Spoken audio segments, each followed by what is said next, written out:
Durag Wisdom here, folks, and welcome to Y2K.18.02.15. 264 days to the beginning of the end of the Trump carnage. I say beginning of the end because there's another, he's not going to be out of our lives until at least 2020 unless he gets impeached. Which, if the Democrats manage to win in 264 days, that's if people do vote. Even if the Democrats run a pile of crap, if we're able to get rid of him, this creep, we'll be able to maybe impeach, we'll be able to impeach Trump if the Democrats can pull off a victory. And today's broadcast is in memory of the dead victims of gun violence in Trump's USA carnage era. Marjorie Stoneman Douglas High School, Parkland, Florida.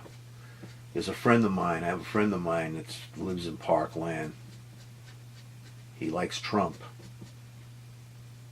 Feel sorry for him. And this is an alleged safe community, Parkland. I heard it's very beautiful there. I've never been there. But in an era of bloodshed and nuclear threat and Trump terrorism,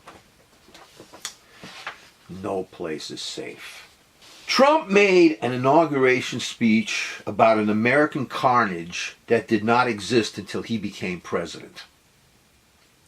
Oh, don't get me wrong.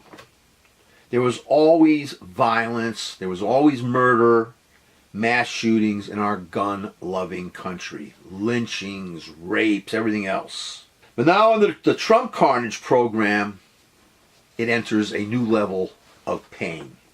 None of those in power have an answer, except to the NRA that they support.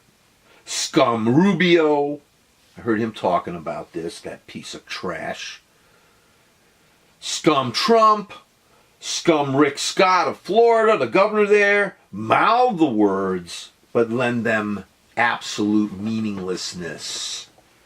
Trump and his GOP's policies are going to murder us in the long term. He's going to get rid of all the regulations on these corporations, these oil companies, these chemical companies, whatever they want to do to poison our wells, poison our streams, poison our air, so that we, and more importantly, your children can be poisoned and maybe die. And if they live, maybe live with some kind of painful deformity or some kind of disease. This is what the GOP wants. They have a long-term carnage for us. But while they're at it, let's do nothing about assault weapons or the like, so we can raise the body count in the short term. These GOP Trump sons of bitches, I curse them for the rest of their cursed, meaningless lies. I am not surprised that we have come to this. I've seen it building for years, because human society has and has been a cesspool of cruelty and murder for 100,000 years. I am now living, thanks to people's apathy and not voting, people not voting, and the Democratic Party stabbing Bernie Sanders in the back, and gerrymandering, voter suppression, and Citizens United.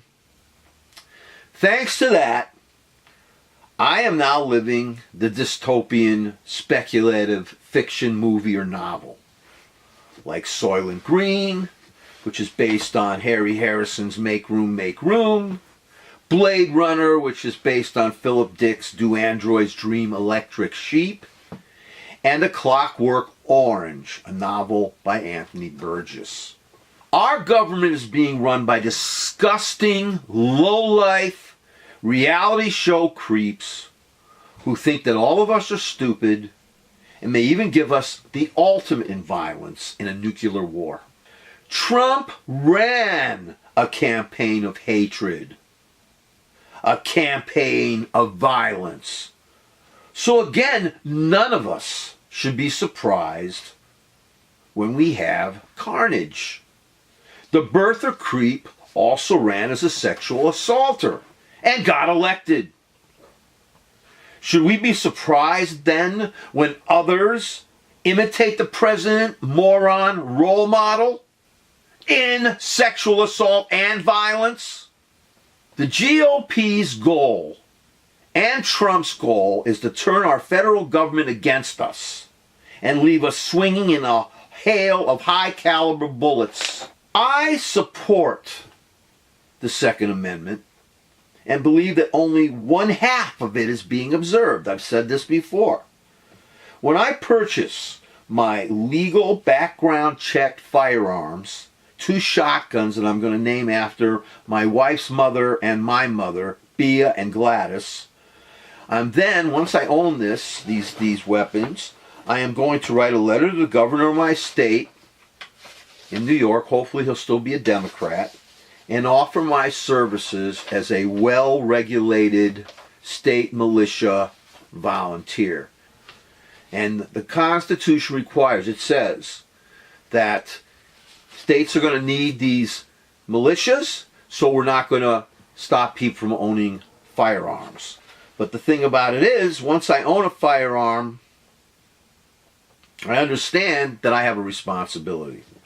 I am purchasing these weapons for home protection and for in case I am needed to protect us, my state, against a federal government that has gone Putin wrong. Again, owning a firearm in this definition is a civic responsibility, which, if it were up to me, would again also require my joining a well-regulated state militia. You know, it says about jury duty. People have a right, to be tried by a jury of their peers. So we are required to attend jury duty so they could pick a jury. This is according to the Constitution, which I respect. And since the Constitution also says we should have there's a state-regulated militia, it's legal, this is the reason why we're allowed to have these firearms. Once I purchase a firearm, it will be, according to my law, the way I would do it, I'm required to sign up with the local, well-regulated state militia, and I would be required to attend a 2-week basic training. Then once every other month thereafter, I would be required to attend overnight training updates as well as meetings and the like, everything else. There's no uniforms, militias. By the way, they don't wear if you know, during the Revolutionary War, I don't think these militias, they were uniformed. Now, if they want, I'll wear a badge, something, while I'm on duty. And this is all on behalf of the safety of our state.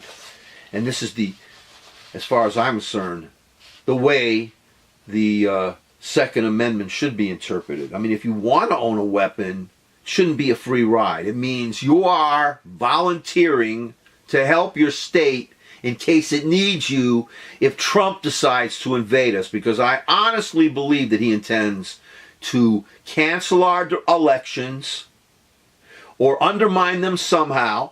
They do. The Republican Party undermines elections, or just basically bring Putin in and have him march with him in his military parade. The Trump-Putin GOP is bound and determined to whittle down our federal government and use it against us. That's what's going on now.